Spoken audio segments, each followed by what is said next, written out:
महाराष्ट्राचा। नमस्कार, मी प्रतिभा। संध्या लाईव्ह मध्ये आपलं सर्वांचं स्वागत। घड्याळाच्या काट्यांनी रात्री 11 वाजल्याचे सांगितले तरी गुरुवारी बैठक सुरूच होत्या।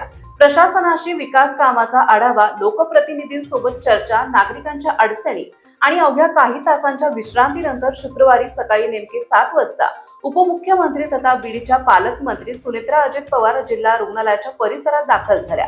उपमुख्यमंत्री सुनेत्रा पवार यांच्या ऍक्शन मोडने त्यांनी खऱ्या अर्थाने बीडचे पालकत्व स्वीकारल्याची भावना बीडकरांच्या मनात दाटून आली आहे।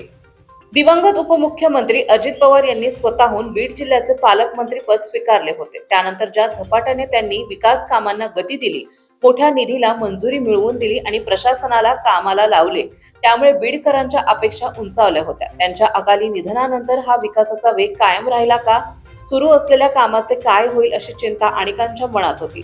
मात्र सुनेत्रा अजित पवार यांच्या 2 दिवसाच्या दौऱ्याने त्या चर्चांना नवी दिशा मिळाली आहे। गुरुवारी सलग बैठका घेऊन रात्री जवळपास 11 वाजेपर्यंत विकास कामांचा आढावा घेतल्यानंतर त्यांनी नागरिकांच्या अडचणीही ऐकून घेतल्या। त्यानंतर दुसऱ्याच दिवशी पहाटे 7 वाजता जिल्हा रुग्णालयात पोहोचून आरोग्य सेवाची पाहणी, सुरू असलेल्या कामांचा आढावा आणि अधिकाऱ्यांना दिलेल्या स्पष्ट सूचनातून त्यांनी कामाला सर्वोच्च प्राधान्य असल्याचा संदेश दिला। या दौऱ्यामुळे जिल्ह्यात अशी भावना व्यक्त होत आहे की बीडच्या विकासाचा धागा तुटू दिला जाणार नाही।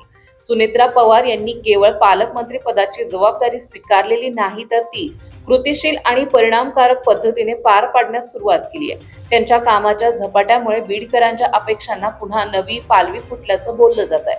अजित पवार यांनी दाखवून दिलेल्या विकासाच्या वाटेवर आता सुनेत्रा पवार त्याच तळमळीने पुढे जात असल्याचं चित्र या 2 दिवसाच्या दौऱ्यातून स्पष्टपणे समोर आले। त्यामुळे बीडच्या विकासाला पुन्हा वेग मिळेल अशी आशा जिल्ह्यात अधिक दृढ होताना दिसत आहे। ताज्या आणि महत्त्वपूर्ण बातम्या पाहण्यासाठी आजच आमच्या संध्या लाईव्ह न्यूज चॅनलला YouTube वर सबस्क्राईब करा आणि बेल आयकॉन प्रेस करा।